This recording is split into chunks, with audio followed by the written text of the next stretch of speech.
આગળના લેક્ચરની મુજબ આપણે આજે પણ પ્રશ્નો હું અહીંથી તમને સમજાવું અને જવાબ કહેતો જાઉં એ રીતે તમારે પાકી બુકમાં લખવાના છે. તો ઘણા વિદ્યાર્થીઓના પ્રશ્નો હતા કે સર મારી પાસે બુક નથી. હા બેટા, બુક નથી, પરંતુ આપણા જે વિડીયો લેક્ચરમાં પ્રશ્નો તમને બતાવી છે એમાંથી તમારે જોઈ અને સાંભળી અને પાકી બુકમાં લખવાના છે. તો આપણે નવો મુદ્દો પ્લાસીનું યુદ્ધ, એમાં 46મો પ્રશ્ન પહોંચ્યા હતા, ત્યાં સુધીનું આપણે જોઈ ગયા છીએ. 46મો પ્રશ્ન, ઈસવીસન 1756માં બંગાળનો નવાબ કોણ બન્યો? તો એ ઝામોરીન, બી મુર્શિદ અલી ખાન, સી સિરાજ ઉદ દૌલાના કે ડી મીર જાફર? તો એમાં સી આવશે કે ઈસવીસન 1756માં બંગાળનો નવાબ સિરાજ ઉદ દૌલાના. સી, ખાનામાં સી લખવાનું છે. 47મો, સિરાજ ઉદ દૌલાએ કેટલા સૈનિકો સાથે રાખી અંગ્રેજ કોઠી પર હુમલો કર્યો હતો? એ 30,000, બી 3,000, સી 3 લાખ કે ડી 300 સૈનિક? તો એમાં જવાબ આવશે એ 30,000 સૈનિક. રોબર્ટ ક્લાઇવે બંગાળના નવાબના સેનાપતિ મીર જાફરને નવાબ બનવાની લાલચ આપી. તો એનો જવાબ શું છે? મીર જાફર. તો આપણો પ્રશ્ન શું છે? રોબર્ટ ક્લાઇવે બંગાળના નવાબના સેનાપતિ ખાલી જગ્યાને નવાબ બનવાની લાલચ આપી. તો એમાં શું આવશે? મીર જાફર. હવે 49નો જવાબ છે બહુ મોટો, એટલે તમારે વિડીયો પોઝ કરી અને લખતો જવાનો છે પાકી બુકમાં. સિરાજ ઉદ દૌલાનાએ સિરાજ ઉદ દૌલાએ અંગ્રેજ કોઠી પર હુમલો કર્યો, કારણ આપો. તો એનો જવાબ છે સિરાજ ઉદ દૌલાની અંગ્રેજો પર ધાક હતી. સિરાજ ઉદ દૌલાએ અંગ્રેજોને હુકમ કર્યો કે કંપની રાજ્યની બાબતમાં દખલ કરવાનું બંધ કરે. પછી કોઠીઓની કિલ્લેબંધી કરવાનું બંધ કરે, કાયદેસર કર ભરે અને શરતોનું પાલન કરી વેપાર કરે. આમ બંને પક્ષ સમાધાન કરવા તૈયાર ન થયા. નવાબે 30,000 સૈનિકોને સાથે રાખી અંગ્રેજ કોઠી પર હુમલો કર્યો. આગળનો પ્રશ્ન, રોબર્ટ ક્લાઇવે કઈ કૂટનીતિ કરી હતી? રોબર્ટ ક્લાઇવે બંગાળના નવાબ સિરાજ ઉદ દૌલાના સામેનું યુદ્ધ જીતવા માટે કૂટનીતિ અપનાવી. બંગાળના સેનાપતિ મીર જાફરને યુદ્ધ જીતવા પછી નવાબ બનવાની લાલચ આપીને પોતાને પક્ષે કરી લીધો, જેને લીધે રોબર્ટ ક્લાઇવ સરળતાથી યુદ્ધ જીતી શક્યો.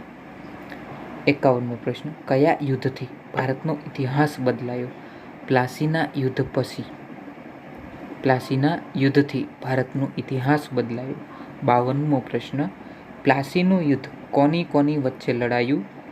તેના શા પરિણામો આવ્યા? તો તેનો જવાબ છે વિદ્યાર્થી મિત્રો કે પ્લાસીનું યુદ્ધ બંગાળના નવાબ સિરાજ ઉદ દૌલા અને રોબર્ટ ક્લાઇવ વચ્ચે લડાયું.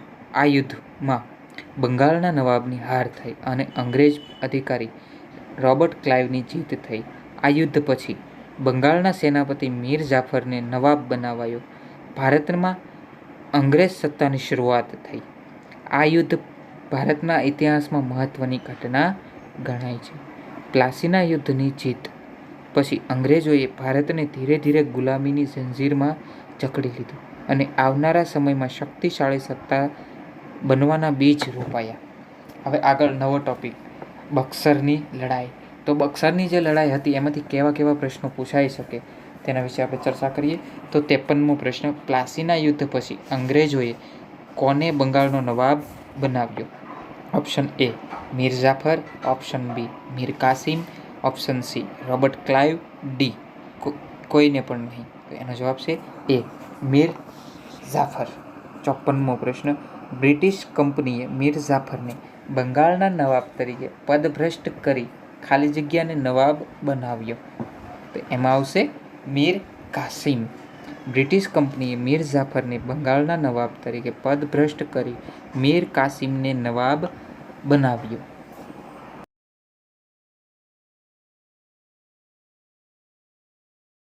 હવે આગળનો પ્રશ્ન, બક્સરનું યુદ્ધ ક્યારે થયું? 55. બક્સરનું યુદ્ધ ક્યારે થયું?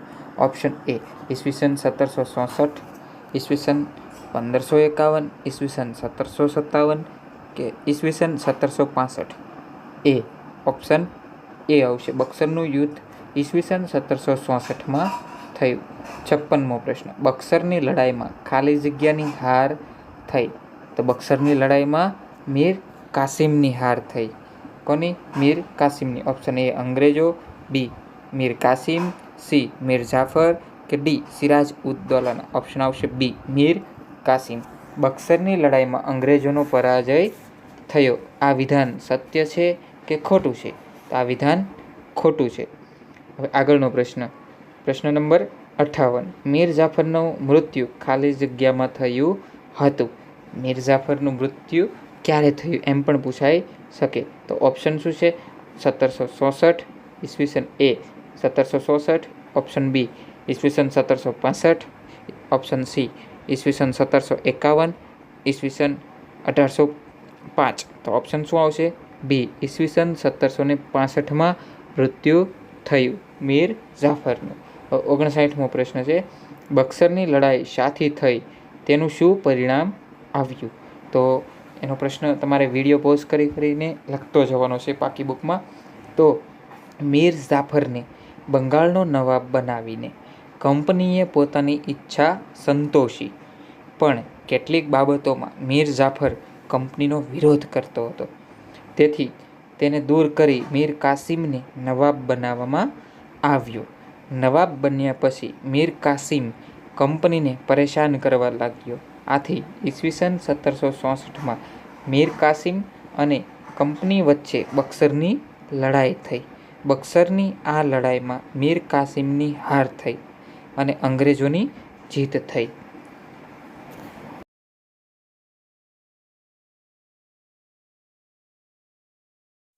હવે પ્રશ્ન નંબર 60. મીર જાફરના મૃત્યુ બાદ કોણ બંગાળનો નવાબ બન્યો? કેમ? તો તમારે લખતું જવાનું છે કે મીર જાફરના મૃત્યુ બાદ ક્લાઇવ બંગાળનો નવાબ બન્યો. અંગ્રેજ શાસનને પૂરા ભારતમાં ફેલાવવા અને કંપનીનો વિસ્તાર વધારવા માટે ક્લાઇવ પોતે જ બંગાળનો નવાબ બન્યો. તો જવાબ શું છે? મીર જાફરના મૃત્યુ બાદ ક્લાઇવ બંગાળનો નવાબ બન્યો. અંગ્રેજ શાસનને પૂરા ભારતમાં ફેલાવવા માટે કંપનીનો વિસ્તાર વધારવા માટે ક્લાઇવ પોતે જ બંગાળનો નવાબ બન્યો. હવે 61મો પ્રશ્ન છે, જોડકા જોડો. તો વિદ્યાર્થી મિત્રો, તમારે પાકી બુકમાં વિભાગ એ, વિભાગ બી અને છેલ્લે જવાબનું ખાનું રાખવાનું છે. તો ઈસવીસન 1498માં શું થયું? તો પ્રશ્ન પહેલાં હું વાંચી જાઉં છું આખો કોઠો. તો ઈસવીસન 1498 એમાં એ અંગ્રેજ વહાણ સુરત બંદરે આવ્યું કે નહીં? પછી પ્રશ્નો જ પહેલાં વાંચી જાઉં છું વિભાગ એના. ઈસવીસન 1498માં કઈ ઘટના બની? ઈસવીસન 1600માં કઈ ઘટના બની? ઈસવીસન 1608માં કોણ આવ્યું હતું? ઈસવીસન 1664માં કોણ આવ્યું? તો એના જવાબો સામે જ છે વિભાગ બીમાં. તો પહેલું, અંગ્રેજ વહાણ સુરત બંદરે આવ્યું. બી, વાસ્કો દ ગામા ભારત આવ્યો. સી, બ્રિટિશ ઈસ્ટ ઇન્ડિયા કંપનીની સ્થાપના થઈ. ડી, ડચ લોકોએ આગ્રામાં કોઠી સ્થાપી. કે ઈ, ફ્રેન્ચ ઈસ્ટ ઇન્ડિયા કંપનીની સ્થાપના થઈ. તો હવે જવાબ બોલું છું વિદ્યાર્થી મિત્રો, તમારે યાદ રાખીશ અને લખવાના છે. પહેલામાં આવશે બી, ઈસવીસન 1498માં વાસ્કો દ ગામા ભારત આવ્યો. બીજો પ્રશ્ન છે ઈસવીસન 1600, એમાં શું આવશે? બ્રિટિશ ઈસ્ટ ઇન્ડિયા કંપનીની સ્થાપના થઈ. તો બીજામાં શું આવશે? બીજા સામે સી. ત્રીજો પ્રશ્ન, 1608, ઈસવીસન 1608માં અંગ્રેજ વહાણ સુરત બંદરે આવ્યું. ચોથો પ્રશ્ન, ઈસવીસન 1664, તો એમાં શું આવશે? ઈ, ફ્રેન્ચ ઈસ્ટ ઇન્ડિયા કંપનીની સ્થાપના થઈ. તો હવે ફરીથી બોલું છું. પહેલામાં બી, બીજામાં સી, ત્રીજામાં એ, ચોથામાં ઈ. મતલબ બી, સી, એ, ઈ.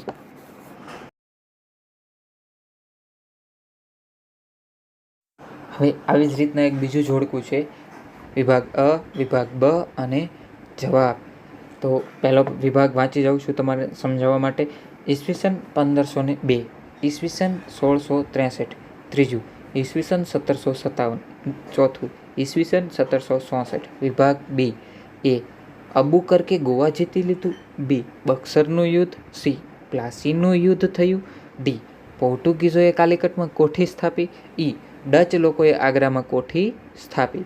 તો હવે આપણે જોઈએ તો પહેલા પ્રશ્ન એમ છે કે ઈસવીસન 1502માં શું થયું હતું. આપણે એમ જ વિચારીએ તો 1502માં ડચ લોકોએ આગ્રામાં કોઠી સ્થાપી. ખોટું. એમાં શું આવશે? ઈસવીસન 1502માં પોર્ટુગીઝોએ કાલિકટમાં કોઠી સ્થાપી. ક્યાં? કાલિકટમાં. પછી આગળ ઈસવીસન 1663માં ડચ લોકોએ આગ્રામાં કોઠી સ્થાપી. શું આવશે? 1663માં આગ્રામાં કોઠી સ્થાપી ડચ લોકોએ. 1502માં પોર્ટુગીઝોએ કાલિકટમાં કોઠી સ્થાપી. 1757માં શું થયું? પ્લાસીનું યુદ્ધ થયું. ઈસવીસન 1764માં શું થયું? બક્સરનું યુદ્ધ થયું 1764માં. હવે તમારે વિદ્યાર્થી મિત્રો આ જાતે કરો. એમાં 4 પ્રશ્નો છે. વાસ્કો દ ગામાનું જહાજ ભારત કઈ રીતે આવ્યું? બીજો પ્રશ્ન, સિરાજ ઉદ દૌલાએ અંગ્રેજોને કયો હુકમ કર્યો? સી. ત્રીજો પ્રશ્ન, પ્લાસીનું નામ કેવી રીતે પડ્યું? અને ચોથો પ્રશ્ન, અંગ્રેજોએ મીર કાસિમને કેમ નવાબ બનાવ્યો? આનો તમારે પાકી બુકમાં આ પ્રશ્નો લખવાના છે. જ્યારે પણ ગ્રુપમાં મેસેજ આવે ત્યારે તમારે લોકોને આ પાકી બુક સ્કૂલે આપવા આવવાની થશે.